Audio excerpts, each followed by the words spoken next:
In the 1970s, Britain still believed it ruled the road. Boardrooms in London, Birmingham, and Coventry were producing cars that promised refinement, comfort, and prestige. Cars built for doctors, solicitors, and company directors. Cars that were supposed to carry the flag for British engineering.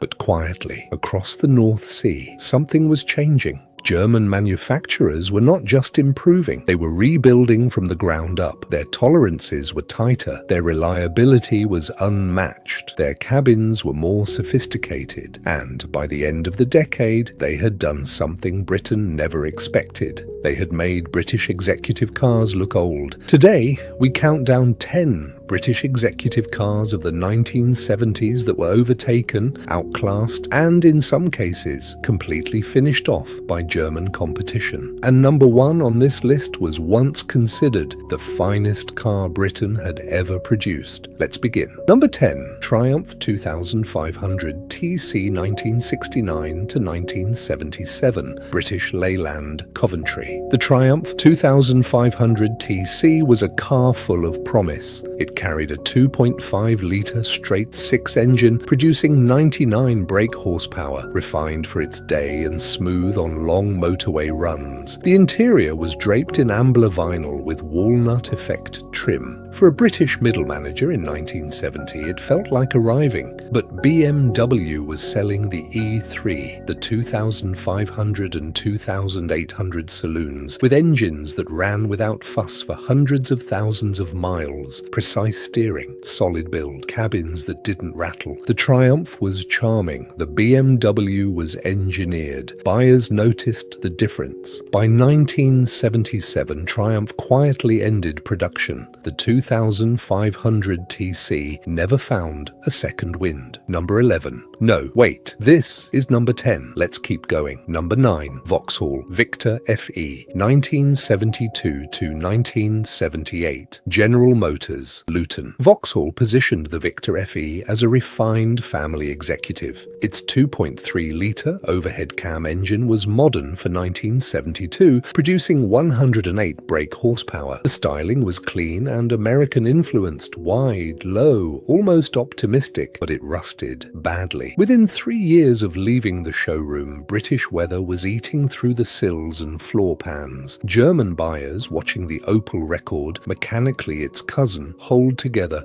far more reliably, began to understand something fundamental. The same design, better executed in Germany, lasted longer. The Victor FE was discontinued in 1978. The name Victor died with it. There would be no rescue. Number 8. Morris 18 to 22 Series/Princess 1975 to 1982. British Leyland Cowley. The Princess had one of the most genuinely beautiful bodies of the decade. Styled by Harris Mann at British Leyland's Longbridge Design Studio, its wedge shape turned heads in 1975. It was radical. It was modern. It looked like the future. Underneath, the story was different. The Hydragus suspension was clever in theory but unpredictable in practice. Build quality across the Cowley plant was inconsistent. Industrial action at British Leyland through the mid-70s meant some cars left the factory with gaps that hadn't been closed and bolts that hadn't been fully tightened. The Mercedes-Benz W123 arrived in 1976, same price bracket, cabin built like a bank vault. The Princess became a symbol of what British Leyland could have been. Number 7. Ford Cortina Mark IV 1976 to 1979. Ford Motor Company, Dagenham. The Cortina was the best-selling car in Britain for most of the 1970s. That is not a small fact. Millions of families trusted it. Company fleet managers ordered it by the hundred.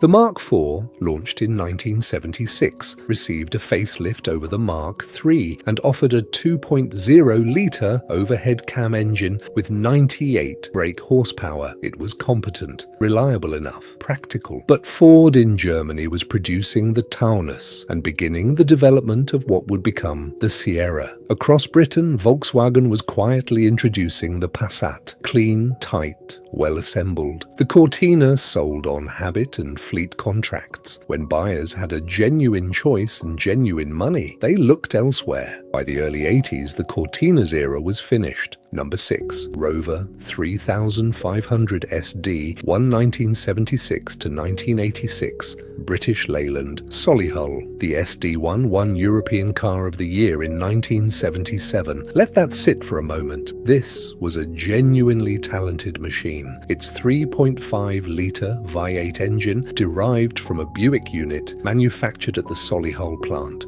produced 155 brake horsepower. The hatchback body was striking, influenced by the Ferrari Daytona. It seated 5 adults in real comfort, but British Leyland's production crisis poisoned it. Paint quality was inconsistent, electrical systems failed, trim fell away. Cars arrived at dealerships needing pre-delivery repairs that should never have been necessary. The reputation collapsed faster than the bodywork. The BMW 5 Series, the E12 and then the E28, was taking the same buyer and keeping them. The SD1 could have been Britain's answer to Bavaria. It never had the chance to prove it. Number 5. Jaguar XJ6 Series 2, 1973 to 1979. Jaguar, Browns Lane, Coventry. The XJ6 was, by almost any measure, the most beautiful executive saloon in the world when it launched in 1968.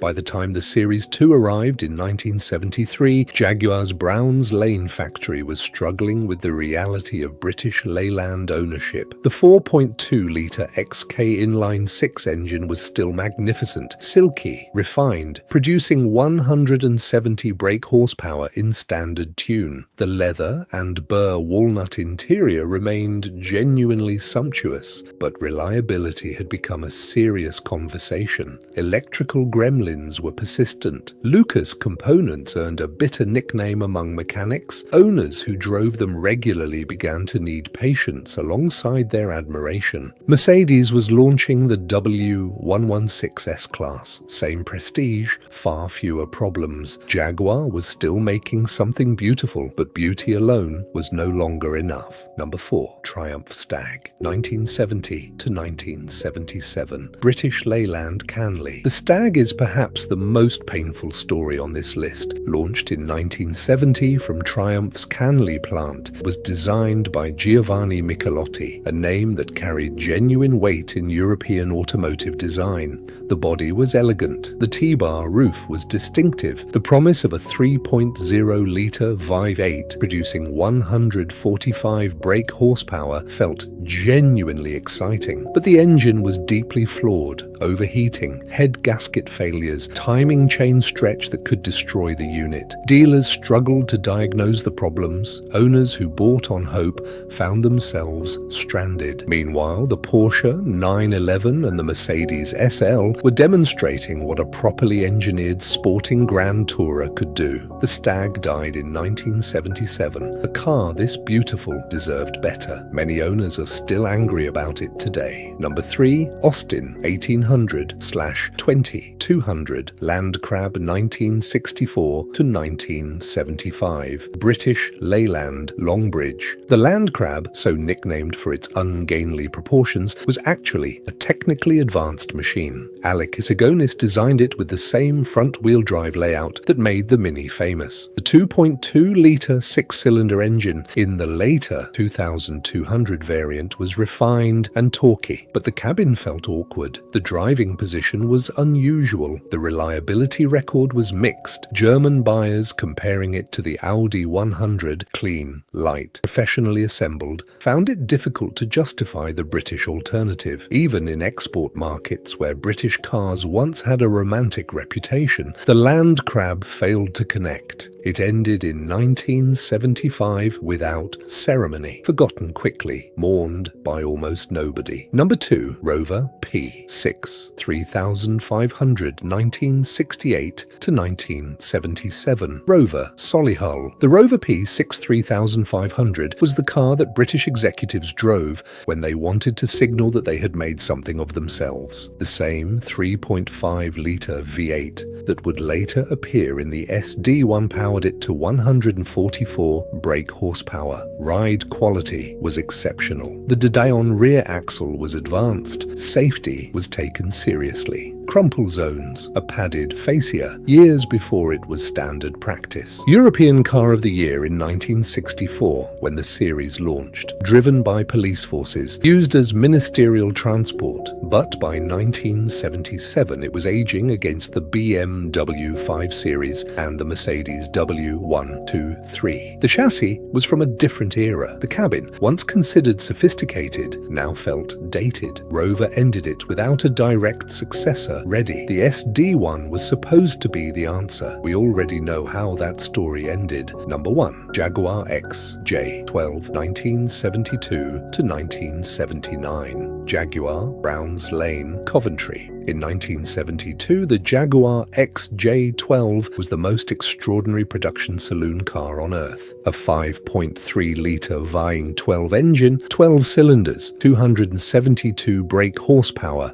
a top speed approaching 150 miles per hour. Refinement so profound that journalists famously balanced a coin on the running engine to demonstrate how smooth it was. At Browns Lane in Coventry, the craftsman building it understood what they had. This was not just a car, it was a statement that Britain, in the right conditions, could produce something that no other country could match, and for a few years that was true. But the 1970s were cruel to Jaguar. British Leyland's financial collapse starved the factory of investment. The V12 was thirsty at a time when petrol prices were climbing after the 1973 oil crisis. The electrics were unreliable. Production quality fell short of what the car deserved. The Mercedes-Benz 450S EL 6.9 arrived in 1975. The BMW 7 Series, the E23, launched in 1977. Both were more reliable. Both were better supported. Both were easier to live with. The XJ12 was still faster and more beautiful than almost anything it competed against. It still turned heads on every street it passed. But the buyers who wrote checks for £30,000 and above needed their car to work every morning, not just to astonish them at weekends. Britain had built its finest car and then watched it slowly lose the argument. If this brought back a memory, leave a comment below. Tell us which British car your family trusted and whether it deserved that trust. Subscribe to Nostalgia Garage and we will keep bringing these stories back. Until next time.